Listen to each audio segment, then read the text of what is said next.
ULACID, y particularmente por medio del Instituto de Políticas Públicas y Libertad, se siente extraordinariamente complacido de tener, y probablemente esto también lo agrego yo, el orgullo de tener a dos de los mejores diputados que ha tenido este país, al menos en la última década. Y lo digo yo a título, no voy a comprometer a la universidad, pero yo creo que la rectora coincidiría fácilmente conmigo. Son, sin lugar a dudas, desde visiones de mundo bastante diferentes, dos de los diputados que mejor desempeño tienen y que incluso uno a esta altura, porque les queda 2 años de periodo de diputación y no sabemos. Por lo menos Don Otto ha sido insistente que ya, Don Otto todavía está pensándolo, pero de verdad que uno dice que, teniendo diputados como ellos, uno dice que este país podría explorar la lógica de un Senado que es una Cámara alta de personas extraordinariamente superiores a la media de los políticos y que la verdad es que hace falta esta conciencia crítica y personas que tienen la valentía y la claridad, aunque uno no coincida con su pensamiento necesariamente, que marcan rumbo y que hay que escuchar lo que ellos plantean porque realmente están en un nivel, digamos, de conocimiento de la política nacional superior. Para conversar, hoy los hemos invitado y agradecemos por supuesto la aceptación de la invitación para que nos comenten sus propuestas para mejorar la efectividad estatal. Don Otón ha presentado su propuesta Cerrar, no voy a recordar el nombre o lo que significa cada letra porque no quiero arruinarle el nombre, y don Otto Guevara, la propuesta Gobernar sin excusas, ese sí es más fácil el nombre, en realidad es más fácil todavía Cerrar, así es que lo que procuramos es que haya un conversatorio en primera instancia entre ambos señores diputados. Estoy omitiendo naturalmente todo el background académico que tienen ambos, que tienen una formación de primerísimo nivel. Creo que a esta altura de la vida es tremendamente ocioso intentar presentarlos a cualquiera de ellos porque es evidente que son de los políticos más conocidos y sus atributos ampliamente destacados. Así es que lo que queremos es que entre ustedes puedan conversar y por supuesto que lo más importante es conversar con ustedes, la audiencia. Así es que la dinámica, que sería muy sencillo, si les parece, unos 15 minutos más o menos, 15 a 20. Digo 15 a 20 porque darle a políticos la palabra, probablemente la probabilidad de extensión es grande para que puedan luego, probablemente yo alguna pregunta de ampliación y rápidamente ofrecerles a ustedes el micrófono para que formulen directamente sus consultas. ¿Te parece, Otto, si arrancamos con Don Otón? Por favor. Don Otón. Así sentado. Como usted guste. Está bien así. Bueno, muchas gracias, don Randall, y a la universidad por la invitación. Un saludo, don Otto, y a ustedes. Don Randall me pidió que hiciera una presentación resumida del proyecto que he denominado Cerrar, que busca mejorar la eficiencia y la eficacia en la ejecución de los presupuestos destinados a combatir la pobreza. Eficiencia, ustedes saben, es el costo promedio de cada ayuda. Eficacia es llegarle a la gente, hacer la tarea que le toca hacer al Estado con esos presupuestos. El proyecto no elimina ni un solo programa de los destinados a combatir la pobreza, ni uno solo de los recursos que están presupuestados por medio de porcentajes de este o aquel impuesto, etcétera, a los diversos programas para combatir la pobreza. Por eso es que es un proyecto que no puede atribuírsele que tenga consecuencias ideológicas. Yo entendería que en este plano un proyecto es, digámoslo así, neoliberal si le resta funciones al Estado, resta programas o recursos. Es socialista si le agrega programas o recursos y funciones. Este proyecto deja todo eso intacto.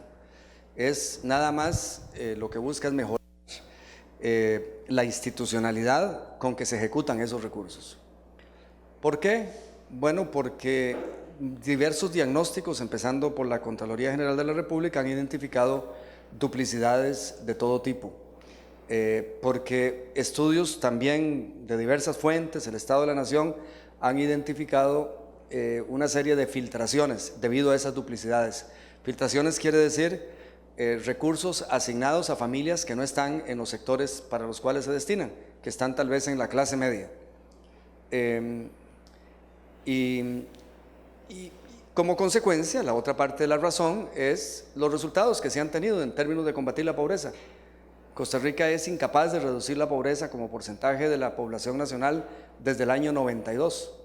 Y los recursos se van incrementando año con año, porque todos esos presupuestos son porcentajes de algo que lo define la actividad económica, y bien que mal la actividad económica se incrementa. Entonces, en términos reales, va para arriba esos presupuestos de manera bastante acelerada, y la pobreza no se reduce. Por ejemplo, del 2010 al 2015, los recursos destinados a combatir la pobreza se incrementaron en 14.2% en términos reales, y la pobreza extrema más bien se incrementó de 5.8 a 7.2 de las familias costarricenses. La desigualdad se ha incrementado en Costa Rica, en contra de la tendencia de América Latina. Solo 3 países han experimentado incrementos en la desigualdad en América Latina desde el año 95, y de esos 3 países, Costa Rica es uno, pero es el país en que más se ha deteriorado la distribución del ingreso medida por el coeficiente de Gini. En el 2000 nosotros éramos el segundo país mejor de América Latina en distribución del ingreso, superado nada más por Uruguay. Hoy día nos superan 8 países. O sea, nosotros somos un país que está ahí en un lugar en medio de América Latina, que es un continente también mediocre a nivel mundial en todos estos índices. O sea, las duplicidades, los diagnósticos están ahí. Uno no podría afirmar una relación directa causa-efecto entre las duplicidades, la mala gestión de los recursos para combatir la pobreza y estos deterioros.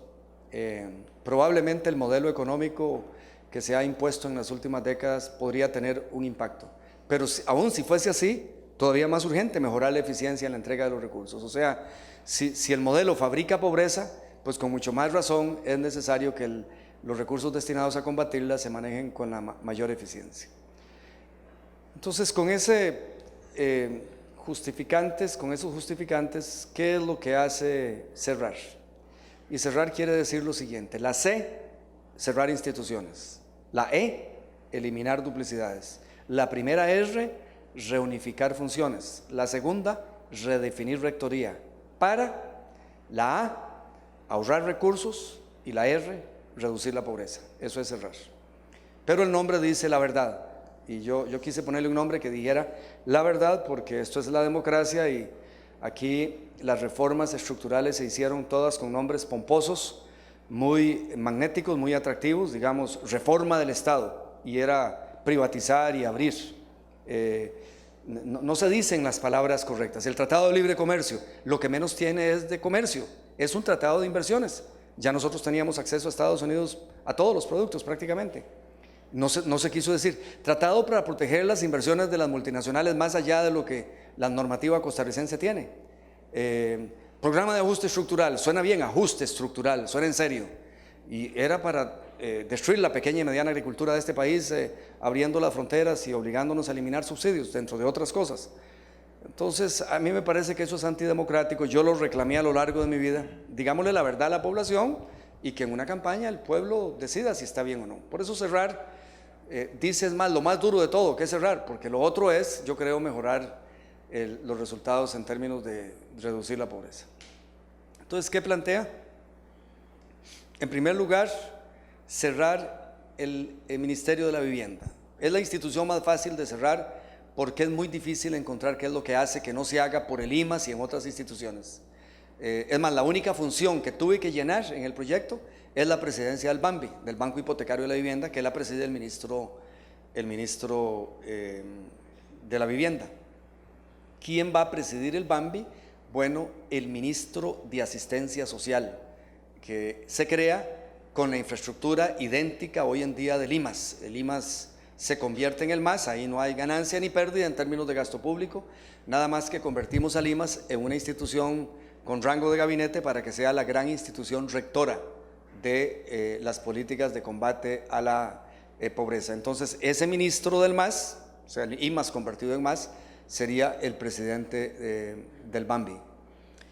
Se cierra el IMBU. El IMBU hace 2 cosas que hay que cuidar. Una, un programita de ahorro y crédito, que usted ahorra X cuotas y se convierte en sujeto de crédito. Ese programa se lo damos al BAMBI, que resulta que está especializado en el tema financiero y de la vivienda. pero como somos aquí en Costa Rica, pues creamos varias instituciones en el campo. La otra actividad importante del INBU es la Dirección de Planificación Urbana, el uso del espacio. La planificación moderna, económica y social está muy vinculada al ambiente y por lo tanto al uso del espacio. Entonces esa dirección se le traspasa al Ministerio de Planificación, a Mideplan. Se cierra el INDER. El INDER es una institución que reproduce bien esta vocación de despilfarro, de desinterés en la eficiencia en nuestro país. Porque a partir de un concepto correcto se crearon una serie de duplicidades. ¿Cuál es el concepto correcto? Que efectivamente solo darle tierra al campesino sin tierra y nada más no es lo correcto. Hay que darle caminos, ¿verdad? Escuelas, asistencia técnica, acueductos, etcétera.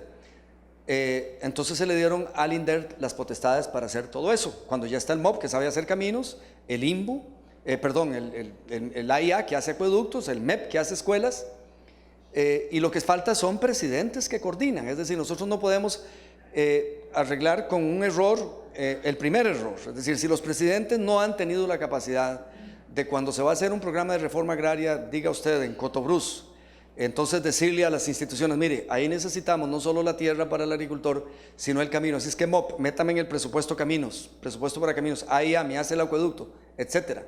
O sea, esa falta de mando, de visión, de coordinación, se trata de solucionar creando una institución que este año tiene un presupuesto de un poquito más de 50.000 millones de colones, pero solo 4.500 va a gastar en compra de tierras, que es su esencia.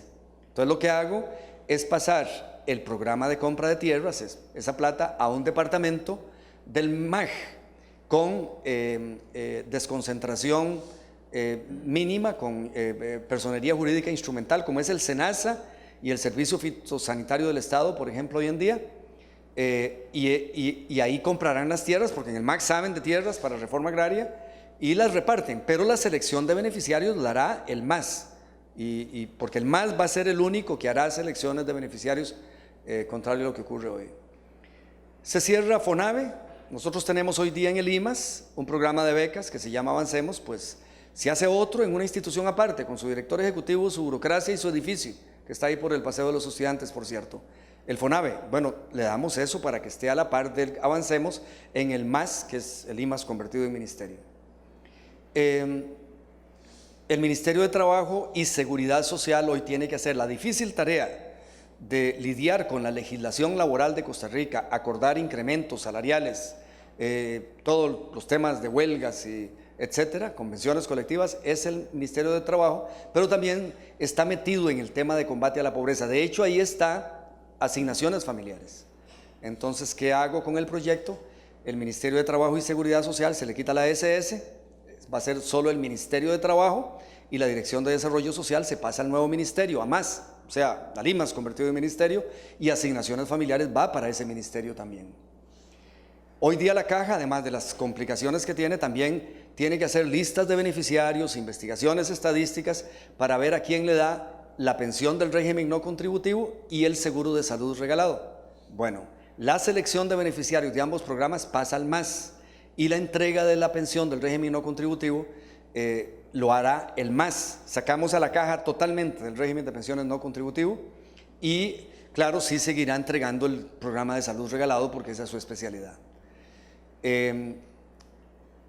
Hoy día, esas son las reformas que hace el proyecto. Hoy día, aunque ustedes no lo crean, aquí hay tantas listas de pobres para entregarles ayudas como las ayudas que se dan.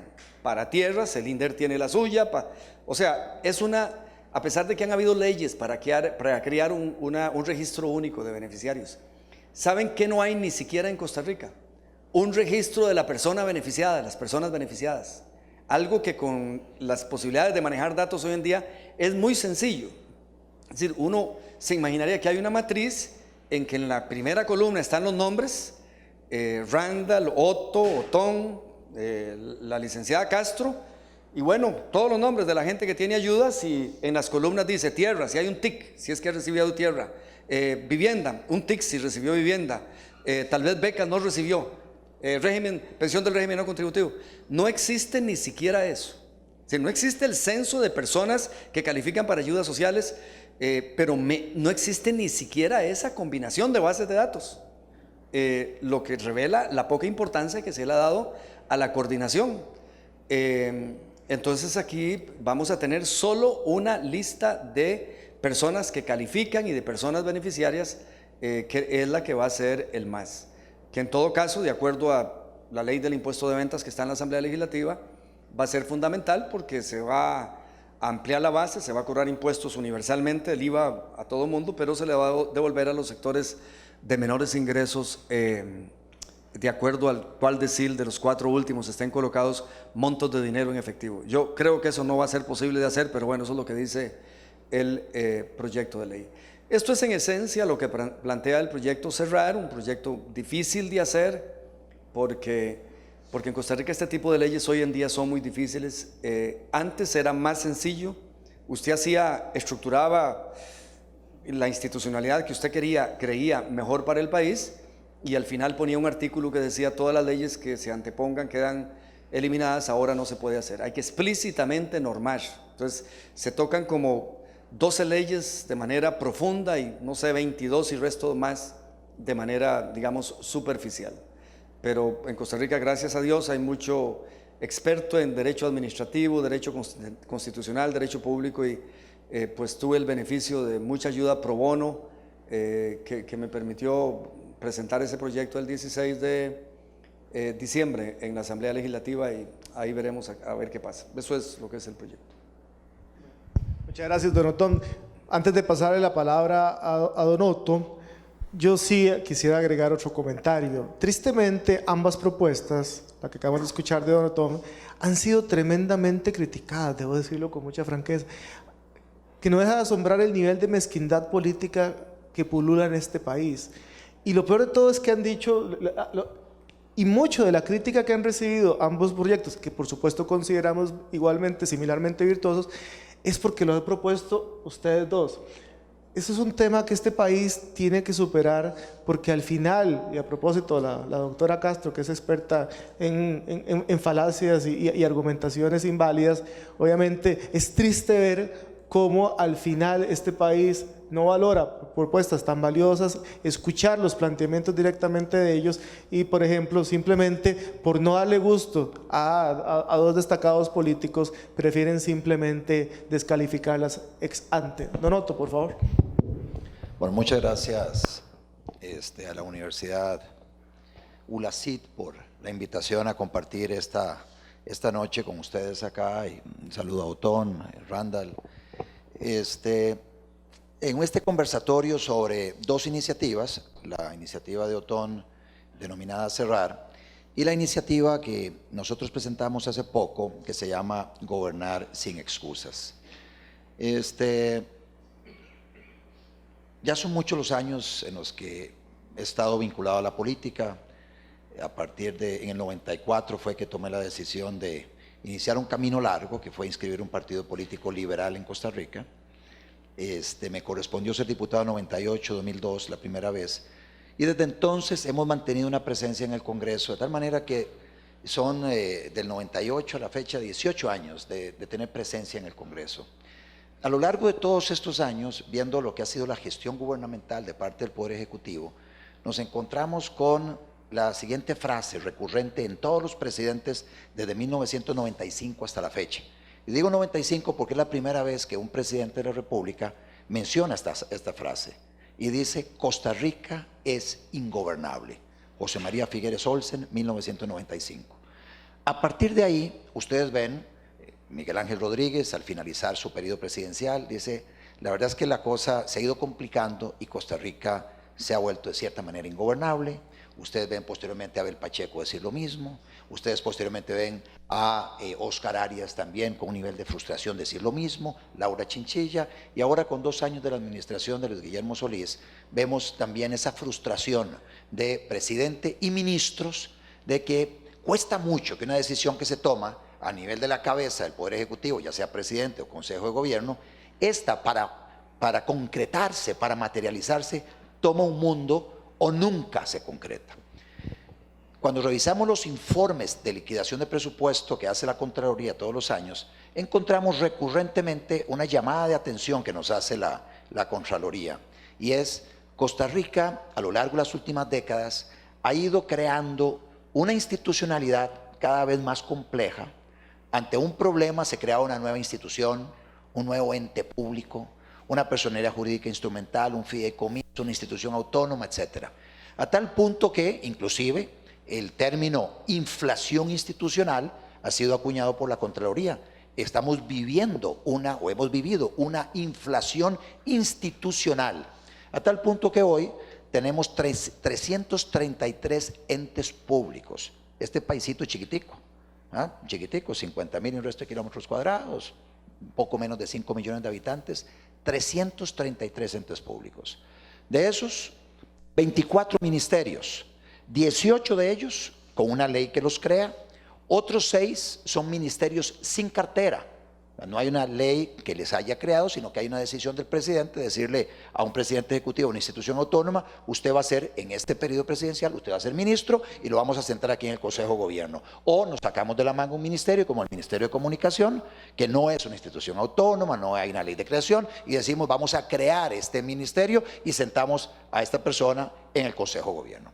El Consejo de Gobierno es un órgano constitucional, está en la Constitución. Y es un órgano deliberativo y de toma de decisiones. Pero imagínense lo difícil que es deliberar y tomar decisiones con una directiva de 24 personas más el presidente, 25 personas, y a veces los vicepresidentes acompañan. En este caso tenemos una vicepresidenta que no tiene funciones ministeriales, como es Ana Elena Chacón. Don Elio Falla sí actúa con su sombrero de ministro de Hacienda. Y eso se vuelve complicado, se reúnen una vez a la semana, un par de horas, y ahí deliberan y toman decisiones. Entonces, nosotros, y hago tal vez un paréntesis acá, para recordar que nuestro sistema de gobierno es presidencialista, no es parlamentario, es presidencialista, y así, de alguna manera, está estructurada nuestra Constitución. Lo que pasa es que con el paso de las décadas y con la creación de tanta maraña institucional, hemos atenuado nuestro presidencialismo amarrándole las manos al presidente. El proyecto Gobernar sin Excusa lo que busca es desamarrarle las manos al presidente. Y entonces aquí es donde viene la primera propuesta. La primera propuesta es reducir la cantidad de ministerios de 24 a 12. Para empezar, todo aquel que es presidente ejecutivo de una institución autónoma se queda como presidente ejecutivo de una institución autónoma. Nada de ministerios sin cartera. Se prohíben la creación de ministerios sin cartera. Con eso van 6 ministros que están a nivel hoy de ministros que bajan a el rango de presidentes ejecutivos de instituciones autónomas, y el caso del Ministerio de Comunicación, que desaparece como tal porque no hay una ley de creación. Pero la idea, y eso es lo que está consignado en nuestro proyecto, es derogar todas las leyes de creación de todos los ministerios para que el presidente en su primer acto de gobierno estructure su gabinete de la forma en que él quiera trabajar, con no más de 12 ministerios. Aquí no se trata de despedir a nadie en el sector público, se trata de acomodar las carteras ministeriales. Un ejemplo, Otón Solís es presidente de la República a partir del 2018, mayo del 2018. Bueno, por eso es un caso muy hipotético, porque dice Otón que Dios no le habla. Dice Otón que Dios no le habla. Bueno, pero entonces, en ese caso hipotético, Otón decide, mire, yo voy a tener 12 carteras ministeriales, una va a ser la cartera de Desarrollo Económico. Y Desarrollo Económico entonces va a tomar lo que hoy conocemos como la cartera del Ministerio de Agricultura, el Ministerio de Comercio Exterior, el Ministerio de Ciencia y Tecnología, agarramos lo que es la Dirección de Hidrocarburos y de Geología que están hoy en Ambiente y las pasamos para acá, entre otras. Y ese va a ser el Ministerio de Desarrollo Económico. Otro va a ser el Ministerio de Asistencia Social, el MAS. Y otro va a ser el Ministerio de Educación, y otro va a ser el Ministerio de Seguridad Pública. Planificación se lo lleva a Casa Presidencial como una oficina dentro del Ministerio de la Presidencia, en fin, como una dirección dentro del Ministerio de la Presidencia. La idea es que el presidente tenga la flexibilidad de definir sus carteras ministeriales dependiendo del momento histórico que estemos viviendo y dependiendo también de la visión ideológica de quien esté gobernando y de la propuesta programática que le ha hecho los costarricenses que votaron por esa persona, por ese plan de gobierno, y que se convierte en el contrato con el pueblo, en ese mandato de tratar de llevar a la práctica lo que propuso en campaña. Y lo va a hacer entonces a través de 12 ministros, con sus diferentes carteras ministeriales, como les digo, de acuerdo a esa visión. Y todo eso se incorpora luego en el Plan Nacional de Desarrollo. Recordemos que acá lo que buscamos es que los ministros sean los brazos ejecutores del presidente. Estos ministros hoy tienen muy poco músculo. Para empezar, a lo interno de los ministerios, ellos se encuentran con que llegan con 3, 4, 5 personas de confianza, pero todo el resto de la administración, de la burocracia dentro de cada ministerio ya está establecido allá. Jefaturas, direcciones, el resto del personal, oficiales mayores. Ya con oficiales mayores, ya eso hoy están como personal de confianza. Pero la mayoría de los puestos de jefatura y de direcciones son puestos de carrera. Estamos proponiendo que el ministro llegue con su gente, de tal manera que los directores y jefes departamentales van a ser parte del personal de confianza del ministro. Doy un ejemplo de cómo funciona hoy. Hoy nombra Otón Solís a Randall de ministro de Ambiente. Y llega Randall, que es un toque liberal, al ministro de Ambiente. Y resulta que se encuentra con un director del departamento legal que tiene una visión ideológica totalmente contraria a la visión de Randall. Estatista, ambientalista extremo, militante del Partido Frente Amplio. Bueno, entonces llega Randall, tiene que tomar decisiones, entonces consulta a su director del departamento legal. ¿Ustedes creen que Randall va a confiar en el criterio legal de esa persona? Esa persona va a tener una fábrica de cáscaras de banano que se las va a estar tirando a Randall para que se resbalen alguna de ellas. Randall, sabiendo eso, no toma decisiones, porque en el sector público, dicho sea de paso, es más fácil decir que no que sí. Si usted dice que no, no le pasa nada.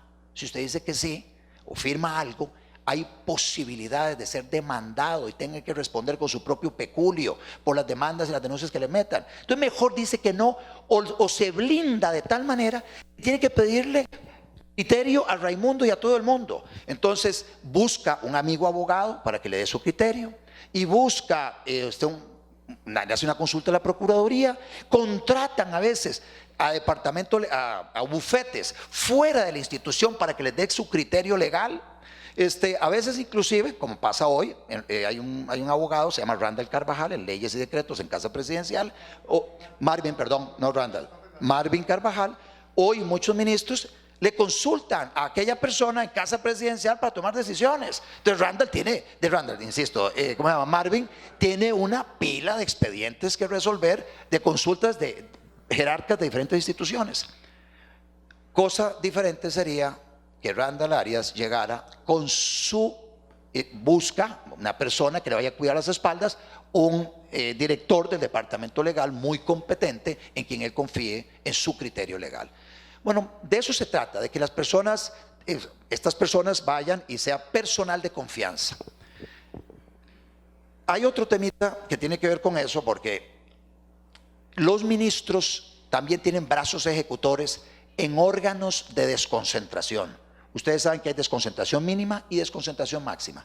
Desconcentración máxima son como unas instituciones autónomas que están allá, un poco lejos del ministro, tienen sus propias juntas directivas y personalidades jurídicas, instrumentales, etc. El ministro tiene la posibilidad de tener un asiento en esa junta directiva, pero muchas veces, la mayoría de los casos, el ministro da una orden a uno de esos órganos desconcentrados para que hagan algo, y allá tienen que socializarlo en esa junta directiva. El proceso de toma de decisiones es complejo, tienen que consultar a su propio departamento legal, etc. Y entonces todo se mueve muy lentamente. Lo que estamos haciendo con este proyecto es acercándole al ministro estos órganos de desconcentración máxima para pasarlos a ser órganos de desconcentración mínima. Se eliminan juntas directivas, 50 juntas directivas estamos proponiendo que se eliminen, y pasan estas funciones que hoy realizaban estos órganos de desconcentración máxima a ser realizadas por órganos de desconcentración mínima. Ya departamentos legales y proveeduría y recursos humanos, etcétera, que tenían los órganos de desconcentración máxima, esas competencias las asumiría el ministerio del cual se desconcentraron, muy probablemente eso significa una reducción de personal en estos órganos de desconcentración máxima y habría que reforzar al mismo tiempo estos departamentos de los ministerios que ahorita tendrían un recargo en sus competencias. Pero no se contrataría a la totalidad de las personas de las que se prescindió a nivel de estos órganos de desconcentración máxima al pasar a ser órganos de desconcentración mínima. Por otro lado, más distante aún de los órganos de desconcentración máxima están las instituciones autónomas, que en teoría son autónomas en materia de administrativa, de organización, pero no de gobierno. Y así lo establece la Constitución desde principios de los 70, no de gobierno. Y la Ley de Administración Pública establece que el Poder Ejecutivo, eso significa ministro con el presidente, ministro del ramo con el presidente, pueden emitir directrices para darle dirección de gobierno a las instituciones autónomas. Sin embargo, ese recurso casi no se utiliza. Y no se utiliza porque la forma en que está redactada esa norma le permite a las juntas directivas zafarse de una directriz que recibe el Poder Ejecutivo. Lo hace muy fácilmente, básicamente no le hacen caso, le vuelven a mandar una directriz, no hace caso y no pasa mayor cosa. La idea con la reforma que estamos planteando de gobernar sin excusas es fortalecer la directriz del Poder Ejecutivo hacia las instituciones autónomas. Ustedes saben que debajo de cada ministerio se acomodan las instituciones autónomas, dentro de ámbitos de competencia y de rectoría que ejercen los ministerios. De tal manera que el ministro de Economía, por ejemplo, ejerce la rectoría sobre el ICT, Instituto Costarricense de Turismo, para poner un ejemplo. Entonces la idea es que se refuercen las directrices de tal manera que si el Poder Ejecutivo en materia de gobierno emite una directriz hacia una institución autónoma, si la junta directiva de la institución autónoma no se alinea en esa dirección, que el presidente pueda destituir de inmediato a esa junta directiva y sustituirla por otra. De tal manera que usted tiene también a las instituciones autónomas como brazos ejecutores de política pública. Ya tenía los órganos desconcentrados, que ahora van a ser órganos de desconcentración mínima, además el reforzamiento de la directriz para fortalecer allá la utilización de las instituciones autónomas como brazos de ejecución. Hay otro tema adicional que tocó en el proyecto y es la de eliminar el criterio vinculante, o el carácter vinculante a los dictámenes de la Procuraduría General de la República. Un ejemplo que me gusta dar sobre este tema y por qué digo que es importante es porque la Procuraduría se ha metido a coadministrar. Así como soy de la tesis de que la Sala Constitucional no tiene que coadministrar, tampoco la Contraloría General de la República, pues tampoco la Procuraduría, que es un órgano asesor del Estado. Un ejemplo de esa coadministración que nos está afectando a todos. Resulta que se crea el Parque Marino Las Baulas, allá en Playa Grande. Ese parque marino se crea mediante una ley que se tramitó en una comisión con potestad legislativa plena. Y la ley es muy sencilla. Decía, el Parque Marino de Las Baulas va a ser en todo Playa Grande, los 50 metros públicos y 125 metros aguas adentro. Y así decía, aguas adentro. Resulta que para el Ministerio de Ambiente aquello no tenía mucho sentido porque querían ver cómo se metían tierra adentro. Sacaron de un departamento legal ahí del MINAE un pronunciamiento buscando una interpretación contraria y que dijera que era donde decía aguas adentro, dijera tierra adentro. Hacen la consulta a la Procuraduría General de la República con ese criterio legal de un departamento legal en el MINAE y la Procuraduría emite un dictamen vinculante para el Poder Ejecutivo de que allá donde decía mar adentro, interprétese tierra adentro. Y ahora entonces el Parque Marino Las Baulas recoge los 50 metros públicos y 75 metros dentro de las propiedades privadas que están inscritas en Playa Grande hasta los 50 metros a lo largo de 6 kilómetros de playa. Y de inmediato entonces vengan los decretos expropiatorios para esos 75 metros. Ya se dio una disputa sobre el valor que en el primer proceso expropiatorio llegó hasta última instancia el valor por metro cuadrado que se definió allá, $400. Ustedes toman $400, lo multiplican por 75 metros de fondo, por 6 kilómetros de largo, les da casi $500 millones que tenemos que pagar en expropiaciones de una franja que no era necesario, no estaba contemplado en la ley. La tortuga baula, para el que la conoce, es una tortuga de 2 metros o más, no escala arbustos. Los arbustos de Playa Grande están en los 50 metros. No hay manera en el mundo que una tortuga baula pase arriba de esos arbustos. Toda la gente propietaria en esa zona estaba dispuesta a someterse a un refugio mixto para no tirar luces hacia la playa, etc.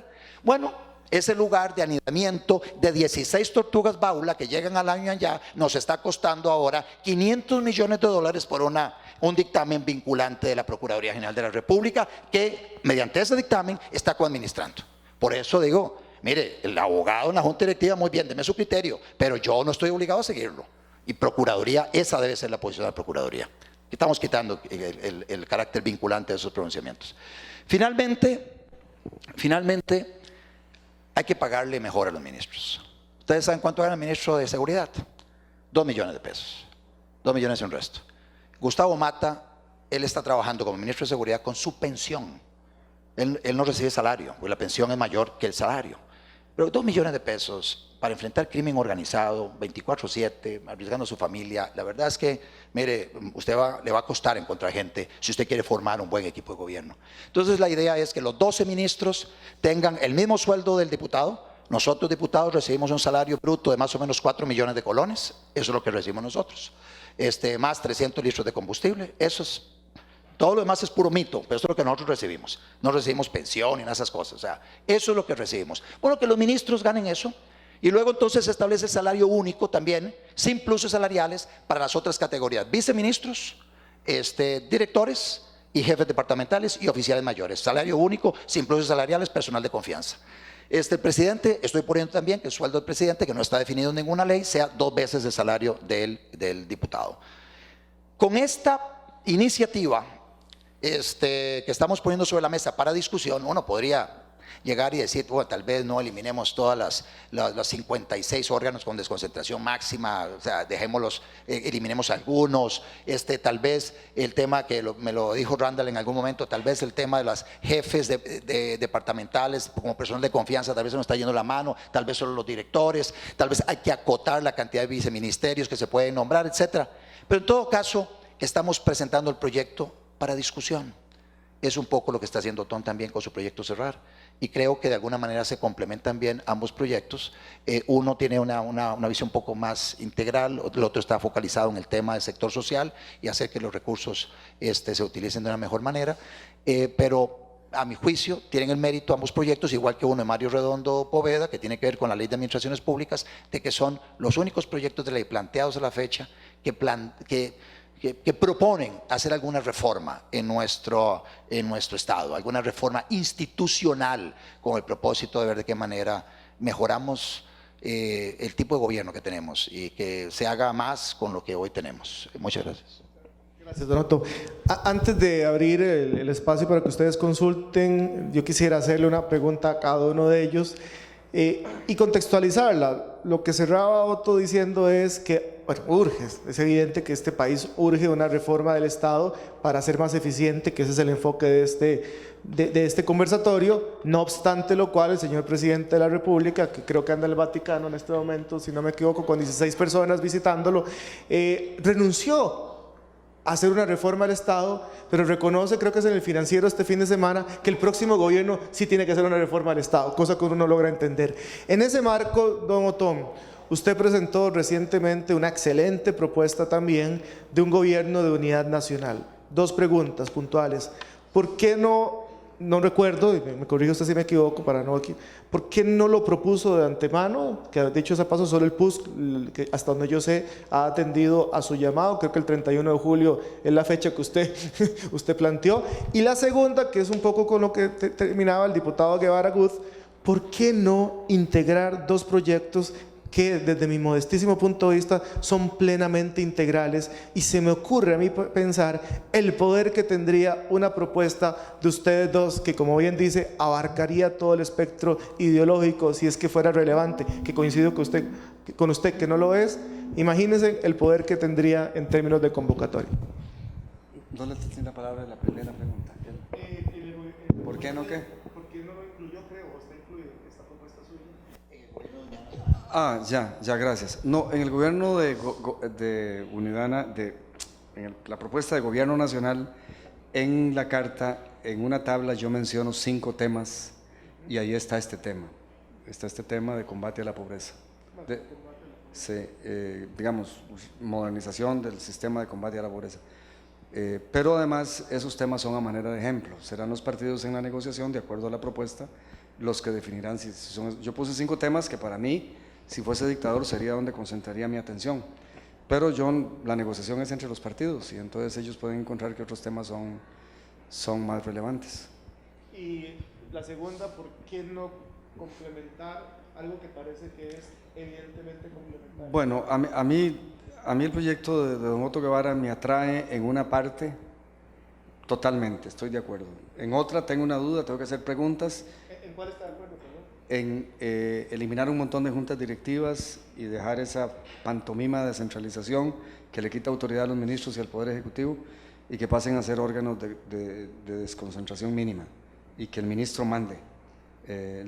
Quiero que don Otto me dé la lista para ver si hay alguna que no me guste, pero esa parte me encanta del proyecto, porque todo eso es para crear ingobernabilidad, un montón de botellas, juntas directivas, con todos los costos que eso implica, que si agregaran productividad a los recursos del Estado, bien, pero lo que hacen es restarle productividad. La parte que tengo duda es esto de que los jefes de división y departamento sean nombrados empleados de confianza. O sea, hay experiencias sobre persecución política, que hay que tomar en cuenta, pero sí me gusta porque la intención es correcta. El título del proyecto de Otto es muy clarificante, gobernar sin excusas. Y no estoy de acuerdo con la reducción de ministerios a 12. Entonces, yo lo que, como se lo insinué a don Otto, es ¿por qué no quita esa parte y nos casamos con la otra? Pero reducir el número de ministerios es complicado, muy complicado. Digamos, yo el proyecto cerrar, llego hasta, creo, el máximo de lo que la democracia aguanta. Porque algo que, si algún defecto tiene mi proyecto, es que no modifica ni los programas y los recursos. Puede ser que haya programas que haya que eliminar, puede ser que hayan recursos que haya que eliminar o que agregar, pero yo eso no lo toco porque no alcanza la democracia. Es decir, eso le daría excusas a todo el mundo para decir, mire, aquí se están quitando recursos, se están quitando programas, este es un proyecto neoliberal o viceversa. Mire, aquí se está ampliando la intervención del Estado, agregando más paternalismo, más programas. Entonces, aunque estoy seguro que después de décadas y muchísimo tiempo de la mayoría de esos programas hay que revisarlos, por ejemplo, toda la plata que va al INDER, ya les dije, 50.000 millones de colones, es el tema tierras el prioritario en la era del conocimiento.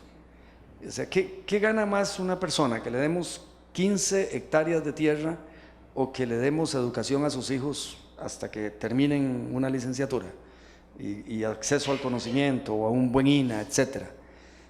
Tal vez en algún tiempo, cuando la cosa del conocimiento no era tan vital y tener tierra era el factor de producción más importante, era vital tener para distribuir la riqueza un programa de reforma agraria. Yo no sé ahora, pero yo eso no lo reviso en el proyecto. Entonces, uno de los defectos que tiene mi proyecto, si tiene defectos, es ese. Porque es hasta dónde podemos llegar en democracia, hasta dónde alcanza para tener algo que sea semi-realista. Y vea que aún esta propuesta, que no toca nada, es nada más hacerlo más eficiente, se presentó, el Poder Ejecutivo no la convocó, y aunque muchos diputados en privado me dicen que están de acuerdo, a la hora de la hora, aquí hay mucho temor de hacer cosas, aquí realmente hay una inercia terrible. Hay un diputado se paró a decir, esa institución la creamos nosotros, ¿cómo se va a quitar? Otro dice, es decir, como les dije a algunos de la unidad de liberación, ustedes entonces lo que hicieron es eterno, eso es intocable, ya eso tenemos que morir con eso, mis nietos, es un absurdo, ¿verdad? Entonces, puede ser que sea necesario reducir el número de ministerios, pero demasiado violento para hacerlo en democracia, don Otto. Si usted le quita eso, el proyecto suyo realmente es muy bueno. Yo lo de quitar juntas directivas y que la gente mande aquí los ministros me encanta. Entonces ahí es donde hay una diferencia. Y lo otro es una duda, si no es mucha discrecionalidad y quitar que hayan funcionarios de carrera a esos niveles altos. Tengo que como leer un poquito más sobre el tema para tener una opinión definitiva. A propósito del diputado, estaba escuchando ese día en Radio Nacional el debate. Fue el diputado, no lo olvido, el diputado Rolando González de Liberación Nacional, que dijo: sobre mi cadáver pasa ese proyecto, dicho sea paso.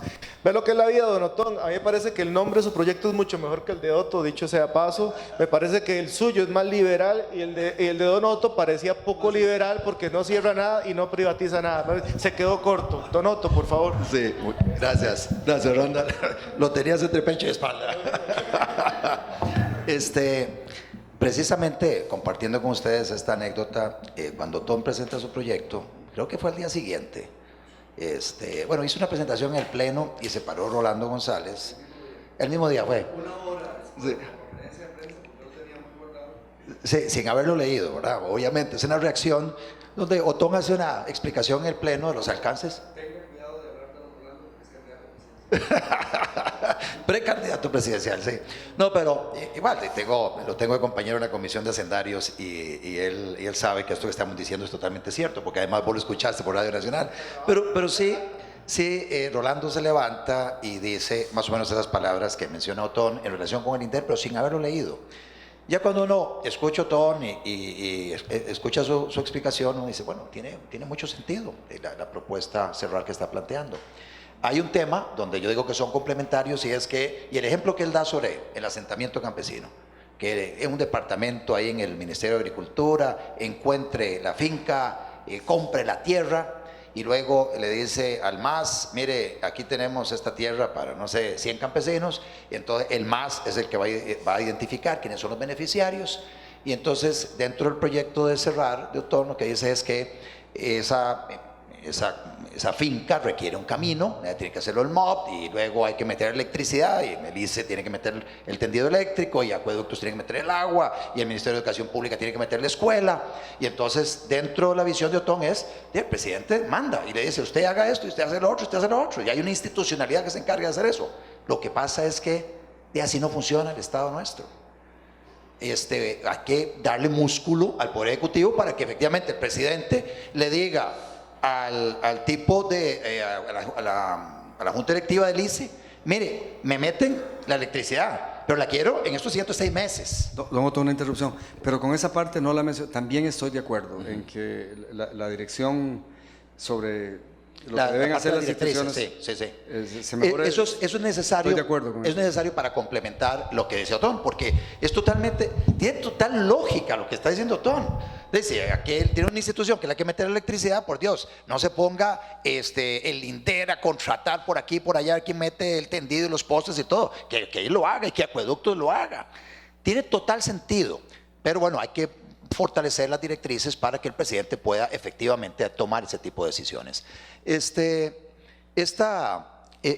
iniciativa, como te digo, no está escrita en piedra, la idea es que la vayamos conversando. La propuesta de Otón fue de hace poquitos meses, la mía es de hace todavía más reciente, hace un par de meses. La de Mario, sí, Mario Redondo es más atrás, pero producto de estos conversatorios, la idea es ver de qué manera vamos luego trabajándola.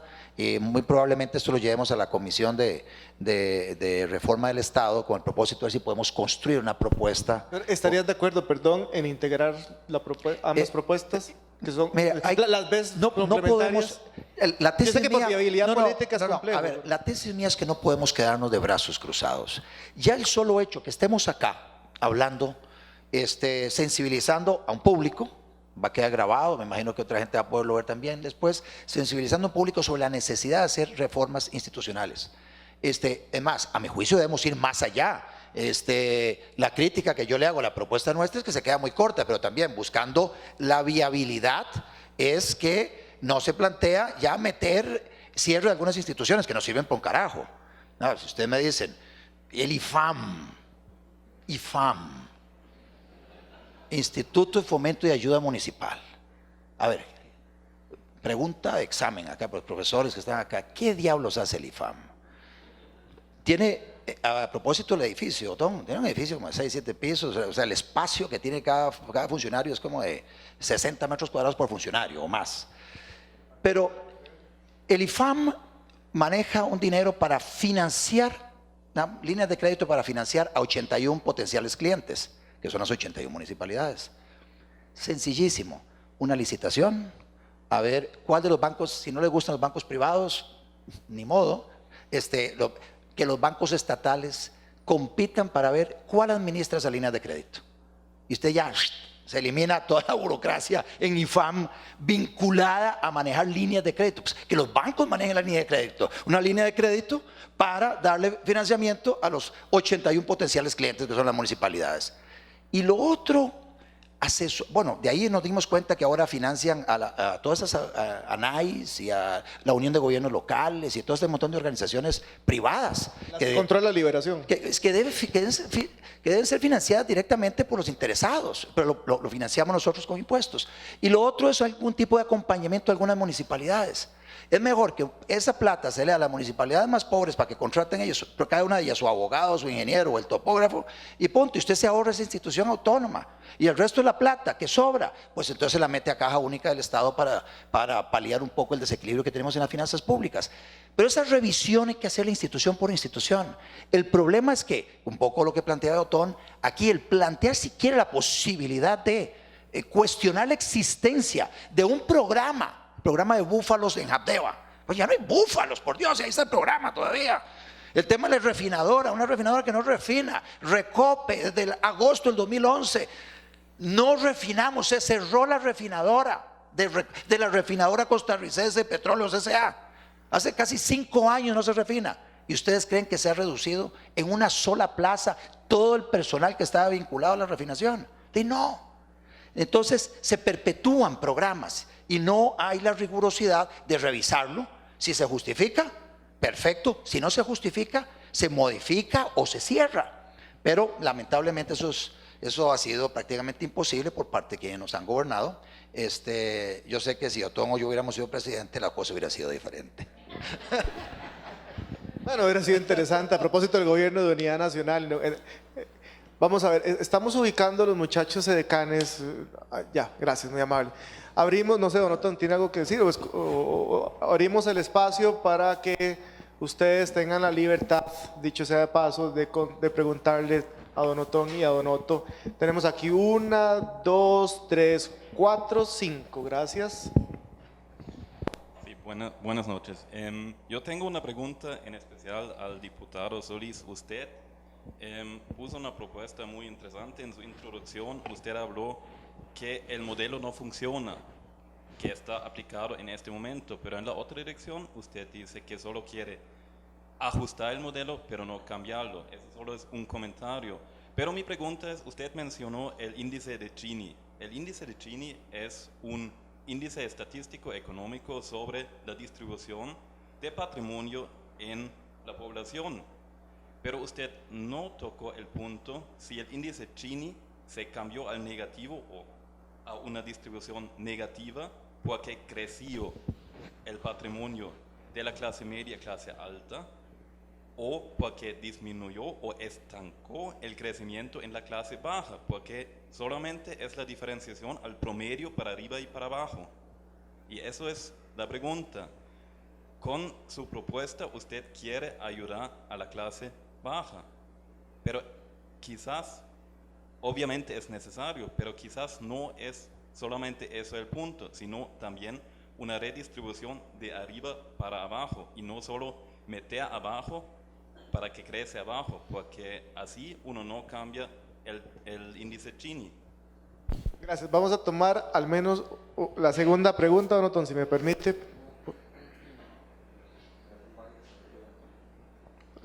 Buenas noches. A don Otto Guevara, ¿cómo une su propuesta de quitar y poner ministerios de un gobierno a otro con la parte de recursos y la parte económica? Tenemos presupuestos que son anuales, hay un proyecto ahí que sea interanual, todavía no está ese proyecto de ley. Sin embargo, pongamos otro ejemplo hipotético, que también usted sea presidente del 2018 y viene Frente Amplio en el 2022. Entonces, no hay continuidad de nada. Entonces, ¿cómo se hacen con los presupuestos, con los recursos, con los programas que ya tienen una asignación presupuestaria y con los programas que se quisieran impulsar y que no tienen una asignación presupuestaria? Queda de los 4 años, 3 años sin recursos económicos. Entonces, ¿cómo ha empezado esa parte en ese proyecto de ley? Gracias por la pregunta. Lo que el proyecto toca es la forma en que se gestionan, the delivery, en que se entregan los recursos destinados a combatir la pobreza. O sea, si el error está en que los programas no son buenos para combatir la pobreza, el proyecto estaría apuntando en la dirección incorrecta. El supuesto del proyecto, por los diagnósticos que he estudiado, es que los costos administrativos, las duplicidades, las descoordinaciones, las competencias y celos entre las instituciones es un factor importante en que, a pesar de que el dinero para combatir la pobreza se incrementa tan rápidamente, no se reduzca. Entonces, esa es la hipótesis de trabajo. Lo del coeficiente de Gini depende de muchas cosas. Una, los recursos destinados a combatir la pobreza, la estructura del impuesto de la renta, del mismo impuesto de las ventas, la estructura tributaria en general, los apoyos a las pymes. Aquí este proyecto solo intenta tocar, en lo que se refiere al comportamiento del coeficiente Gini,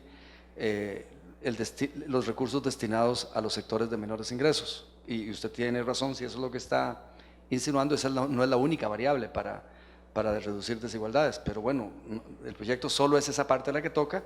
Hay otras políticas públicas, estamos discutiendo el asunto de los tributos en la Asamblea Legislativa, no intenta tocar todos los aspectos que inciden en el coeficiente Gini. Los ministerios se dividen en direcciones y ahí está. Básicamente usted agarra el presupuesto de un ministerio y lo divide en esas divisiones, la sumatoria de esas direcciones le da el presupuesto total del ministerio. Hacia abajo están las jefaturas, está los oficiales mayores y el personal. En el ejemplo que daba de creación de un ministerio, por ejemplo, de producción, que une las carteras del MAC, COMEX, MEIC, MISIT, por poner un ejemplo, pues entonces los presupuestos, programas de esos 4 ministerios van y siguen y se consolidan en un ministerio de la producción que va a estar coordinado por un ministro con una visión más integral. Hoy, por ejemplo, tenemos COMEX y MAC enfrentados con visiones diferentes. COMEX con cierta, digamos, visión en relación a Alianza Pacífico, el tema libre comercio, el tema de los aguacates, y MAC con otra visión en relación con esos mismos temas. O sea, 2 ministros enfrentados y un presidente que no resuelve.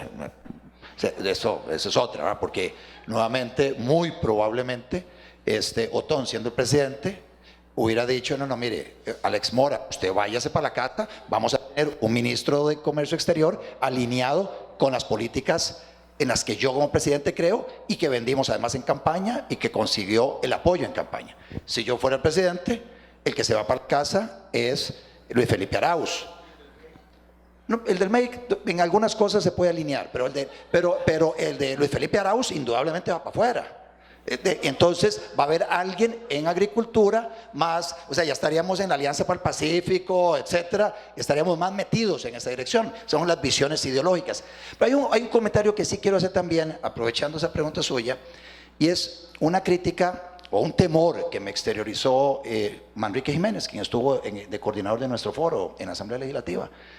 Manrique Jiménez dice, me parece interesante, pero uy, qué miedo, dice Manrique, qué miedo que llegue de alguien con una visión demasiado estatista, ¿va? Muy socialismo siglo XXI a la presidencia y con estas herramientas puede tener demasiado músculo para llevar adelante su proyecto del socialismo siglo XXI. Yo le decía, yo no le tengo temor a eso, porque en nuestro país hay límites presupuestarios Y eso pasa por límite de la Asamblea Legislativa. No hay recursos naturales, no hay una PDVSA que le puedan meter las manos y sacar toda la plata que les dé la gana. O sea, no tenemos esos recursos naturales en manos del Estado que puedan manejarlos libremente. Hay un control democrático, tenemos un sistema de pluripartidismo, y en lugar de reducirse la cantidad de partidos, como algunos quisieran, vamos hacia una balcanización de los partidos políticos. Cada vez va a haber más partidos políticos y más diputados independientes. Eso es hacia eso va nuestra democracia, y más con estas resoluciones sobre el tema de las paridades horizontales y verticales y cosas de esas. Eso lo que va a llevar es a que haya más partidos políticos que se inscriban y que los partidos políticos vayan perdiendo sus raíces y se desenraicen, porque la gente busca válidamente tener la posibilidad de llegar a la Asamblea Legislativa. Entonces, el control pluripartidista en un Congreso como el que tenemos nosotros, el control presupuestario, alguien en el Banco Central responsable hará que esos temores no se conviertan en realidad. Y yo prefiero jugármela para que alguien bueno también tenga la posibilidad de, alguien bueno, digo yo, alguien más, a veces eso es muy subjetivo, alguien con una visión ideológica más liberal, que eventualmente llegue al poder, tenga la posibilidad de acelerar una incorporación en Costa Rica de políticas públicas liberales, de más libertad, para que nos dé más prosperidad. Gracias. Dos preguntas, rectora Castro, y por acá. Yo quería retomar un poco la pregunta del compañero sobre los recursos, y es que ambas propuestas buscan un Estado más eficiente, pero también debe ser un Estado que se pueda pagar, porque lo que sí definitivamente no es democrático es que queramos pasarle la factura a las nuevas generaciones del endeudamiento que está generando todos estos privilegios salariales y desbalance fiscal. Entonces yo quisiera saber de qué manera se han medido el impacto que podrían tener ambas propuestas en el déficit.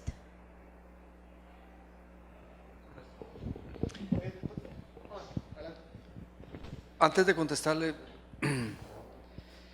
aquí puede haber una pequeña diferencia, pero es sustantiva, entre lo que don Otto plantea y lo que yo estoy planteando. Yo todo lo que trato de hacer en la política parte de un supuesto, que el cuello de botella al desarrollo nacional es la eficiencia del sector público, que eso es lo que nos tiene muertos. Que puede ser que sea necesario un poquito más de Estado por aquí, pero que no daríamos el salto al desarrollo si seguimos con este sector público. Y que el que es de derecha y cree que hay que reducir el Estado puede lograrlo, pero mientras lo que quede de Estado no sea mucho más eficiente, no lo logramos. O sea, ahí estamos de acuerdo. Sí, pero hablaste de... Entonces, cuando estamos hablando, digamos, lo de don Otto, de darle poder y quitarle excusas a los gobernantes y a los ministros, es eficiencia pura. El marco legal ideológico del país está definido y se define en otra parte de la Asamblea Legislativa. Es que dijiste que si llega un presidente muy liberal, yo creo que tiene muy poco un presidente de orientar la ideología del país. Es eficiencia el tema.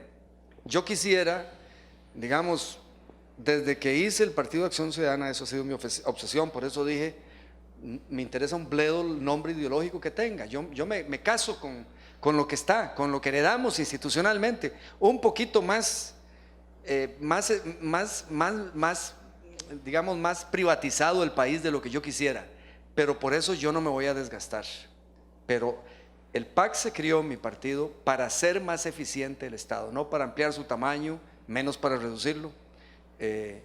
Y ese es el tema. Yo quisiera que nosotros en Costa Rica el debate no fuera izquierda, derecha, más o menos Estado, sino que en un lado estén aquellos que crean que esto está bien y que en otro lado estemos los que creemos que el Estado tiene que ser más eficiente. O sea, que esa fuera la discusión nacional, no la ideológica que ha consumido a la humanidad desde hace muchas décadas, ¿verdad?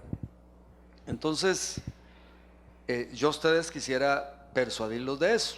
El proyecto, señora rectora, nuestro ahorra conservadoramente 67.000 millones de colones al año, pero el primer año hay que gastar como casi 30.000 en liquidar empleados, a los cuales el proyecto establece se les daría las prestaciones de ley más un bono parecido al de la movilidad laboral voluntaria, y Eso es una forma, la otra es que sigan ahí empleados hasta que se pensionen. Hay que ver, pero si se acogiera lo que el proyecto de ley dice, el primer año se gastaría una suma similar a esa, y ya los siguientes años sí se seguiría ahorrando ese tipo de dinero.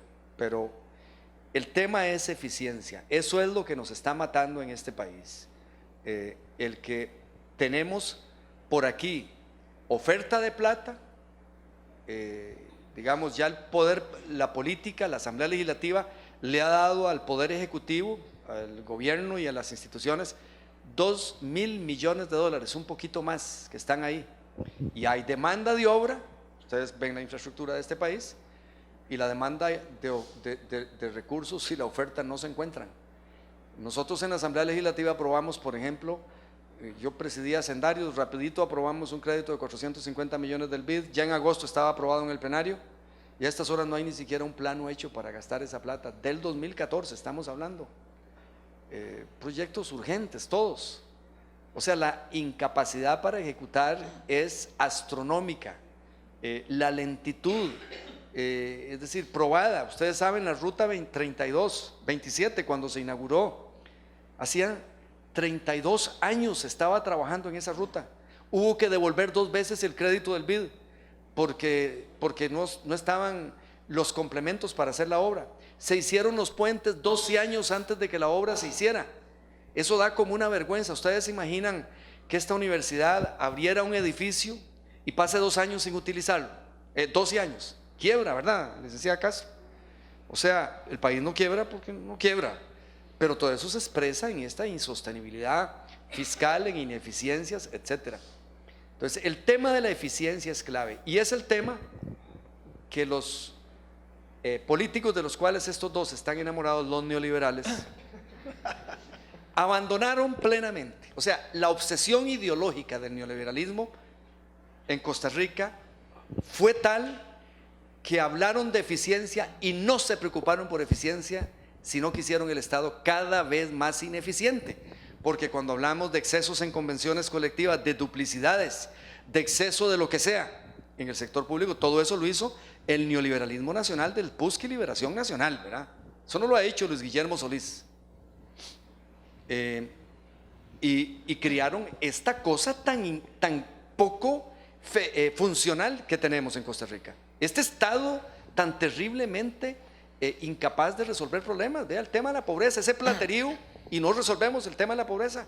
Ese platerío para hacer infraestructura y no resolvemos el tema de la infraestructura tan vital para la economía. O sea, se preocuparon por lo cuantitativo, reduzcamos el tamaño del Estado.